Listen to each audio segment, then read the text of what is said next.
Salut tout le monde. Ça fait assez longtemps que j'ai pas posté sur ma chaîne. Tout simplement parce que j'étais en train de passer le bac. Voilà, j'ai fini mon année de terminale. Donc là, c'est les vacances. Donc je me suis dit que je posterai plus régulièrement. Mais n'empêche que j'ai promis beaucoup de choses. J'ai promis beaucoup de vidéos à beaucoup de gens sur des thèmes vraiment diversifiés. Donc je l'ai promis, mais je le ferai. Y a pas de problème. Mais c'est juste que je peux pas tout faire en même temps et ça prend quand même du temps de faire des vidéos. Je sais qu'on m'a demandé un tuto sur le blind, ce qui me prendra, je pense, beaucoup de temps. Euh, on m'a demandé de continuer la série sur les OLL, ce qui me prendra beaucoup de temps aussi parce que je sais pas encore par quel format je vais faire ça. Si je vais faire une vidéo par formule pour montrer finalement tous les finger tricks directement, ou si je vais faire une grosse vidéo avec toutes les formules, donc voilà, j'hésite encore un petit peu. Donc voilà, mais en attendant, je me suis dit que ce serait pas mal de faire un petit concept, c'est que quand je m'entraîne, parce que par exemple là cette semaine je suis en train de m'entraîner pour la compétition de ce week-end à Lyon. Euh, quand je m'entraîne, quand je fais un très très bon temps, c'est-à-dire un temps qui est dans les 8 ou 7 secondes, et ben, je récupère le mélange et je vous montre le solve en détaillé. Tout simplement parce qu'il y a beaucoup de gens qui me demandent c'est quoi ton record, machin, alors je leur réponds il est dans les 7 secondes, et là tout le monde voit ça comme un truc extraordinaire. Et donc je vais vous montrer finalement qu'un 7 secondes, ça peut être résolu avec un solve qui n'est pas si extraordinaire que ça. Donc là par exemple, ce soir j'étais en train de m'entraîner, je faisais une petite série, j'ai fait une moyenne de 50 cubes, et au 3x3, j'ai fait un 7 secondes 89.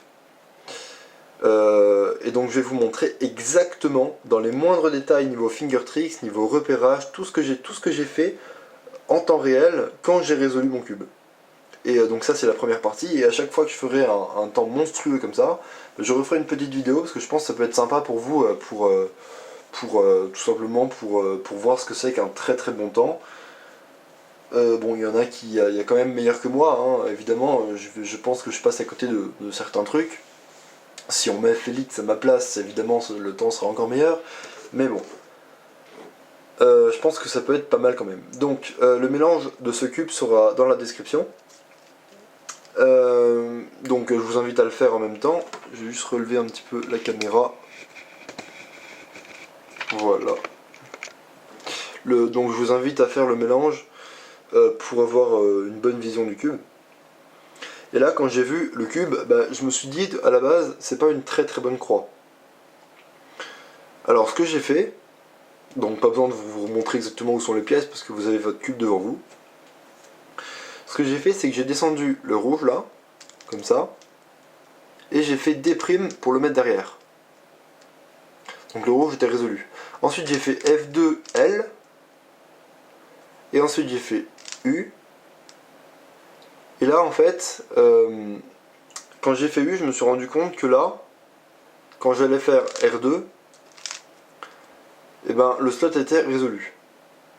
Du coup, je fais R2 et je sais que j'ai ça, donc j'ai une X-cross finalement sans faire exprès. Alors, j'avais déjà repéré aussi cette paire, donc une paire très simple, en 3 mouvements, et pour la résoudre, j'ai fait une rotation comme ça, une Y', j'ai fait U', L', U, L.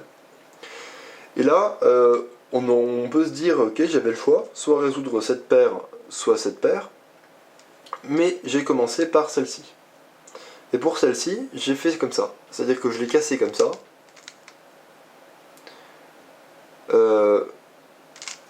et j'ai fait comme ça. Voilà. Et ensuite j'avais la dernière. Donc la dernière, j'ai fait un Y. Et je l'ai résolu comme ça. Et je suis tombé sur cette OLL. En plus, j'avais les doigts directement bien positionnés pour enchaîner sur cette OLL, puisque je le résous de cette façon.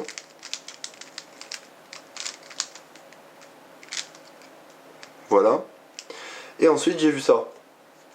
j'ai vu ça. À gauche, j'ai vu ça, donc je savais que j'avais une J. J'ai fait U'. J'ai vu toujours que j'avais le même truc à gauche, donc j'ai refait U'. Finalement, j'aurais pu faire U2, mais bah finalement, avec un petit peu le stress, ou parce qu'on sait qu'on a fait un très très bon temps, du coup on veut pas se foirer, j'ai fait 2 fois U'. J'ai vraiment fait comme ça 2 fois U'. Et donc là, j'étais parti pour magie. Avec U à la fin, comme ça. Voilà.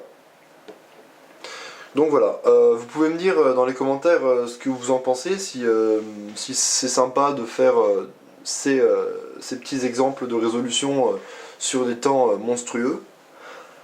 Moi je pense que ça peut être utile à pas mal de monde, puisque en fait quand on a un très bon mélange devant nous, il faut savoir le servir, il faut savoir s'en servir. Faut pas se dire on a un bon mélange donc on va faire un bon temps et puis c'est tout. Faut se dire on va vraiment tout donner et on va essayer d'arracher peut-être un record personnel. C'est pour ça que quand je fais des très bons temps, bah à partir de maintenant je me dis que je note le mélange euh, et je vous montre exactement ce que j'ai fait. Alors voilà, vous pouvez me dire ce que vous en pensez dans les commentaires. Et sinon, allez, salut!